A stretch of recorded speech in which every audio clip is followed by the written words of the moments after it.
1905 সালে আপনার পাংশা জর্জ উচ্চ বিদ্যালয় হয়েছে। আমরা 1942 সালে এই স্কুল হয়েছে, হাবাসপুর স্কুল হয়েছে। আমাদের মুসলিম উদ্দিন মির্জা অনেক আগে কলকাতার শ্রমিক ইউনিয়নের সভাপতি ছিল। আমরা ইয়াকুব আলী চৌধুরী দেখেছি, আমরা মীর মোশাররফ হোসেন দেখেছি, আমরা অনেক মনীষী দেখেছি। সেই ঐতিহ্যটা ধারণ করতে হবে।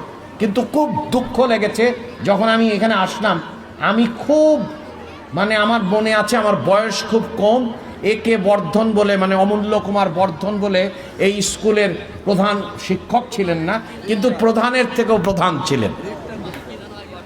আর এম.এ. তারেক বলে যিনি এই বিশ্ববিদ্যালয়ের যিনি ছিলেন, তখন আমি এইখানে বসছি বহুত দিন এই জায়গায়। আমার মা রওশনারা বেগম, যিনি হচ্ছেন যে প্রথম শিক্ষার্থী যিনি নিয়মিত শ্রেণীকক্ষে বসে মাধ্যমিক শেষ করেছেন। তার সাথে আর একজন ছিল যিনি অষ্টম শ্রেণী পর্যন্ত পড়েছেন, কিন্তু নবম শ্রেণীতে তার বিয়ে হয়ে যায়। সো এটা একটা আমার কাছে খুব বিরাট একটা আশা জাগেনি এবং পথ প্রদর্শনের ব্যাপার।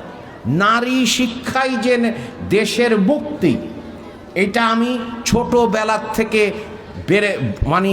আমি এই একটা আবহ, এই একটা সংস্কৃতি, এই একটা আদর্শ ধারণ করে কিন্তু সামনের দিকে এগিয়েছি। এবং সে কারণে আমার বোনও আল্লাহর রহমতে একমাত্র বোন, তিনিও বেশ নাম করা একজন গাইনি অ্যান্ড অবস্টেট্রিশিয়ান। তো এইটা আমরা কোনোদিন পরিবারের মধ্যে বুঝি নাই যে নারী এবং ছেলেদের পার্থক্য। এটা অবশ্য পরে এক ধরনের হয়েছে, কারণ আমাদের কোনো সময় আমরা কিন্তু আমার পরিবারে কখনো বুঝি নাই যে নারী শিশু এবং পুরুষ শিশুর মধ্যে কোনো পার্থক্য আছে।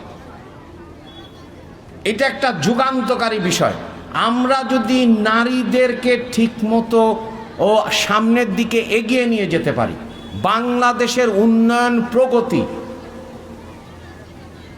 যে মাত্রায়, যে গতিতে অগ্রগতি হবে, অর্থাৎ অতীতের যে ফ্যাসিবাদী সরকার যেভাবে অর্থনীতিকে ধ্বংস করেছে, সমাজকে ধ্বংস করেছে, প্রতিষ্ঠানকে গিলে ফেলেছে, তার থেকে মুক্ত হওয়ার একটা বড় অংশ হচ্ছে নারীর অংশগ্রহণ এবং শিক্ষার অগ্রগতি, স্বাস্থ্যসেবার ব্যাপক অংশগ্রহণ এবং ব্যাপক বিস্তৃতি, এবং সবচেয়ে বড় বিষয় হচ্ছে দেশব্যাপী কর্মসংস্থান।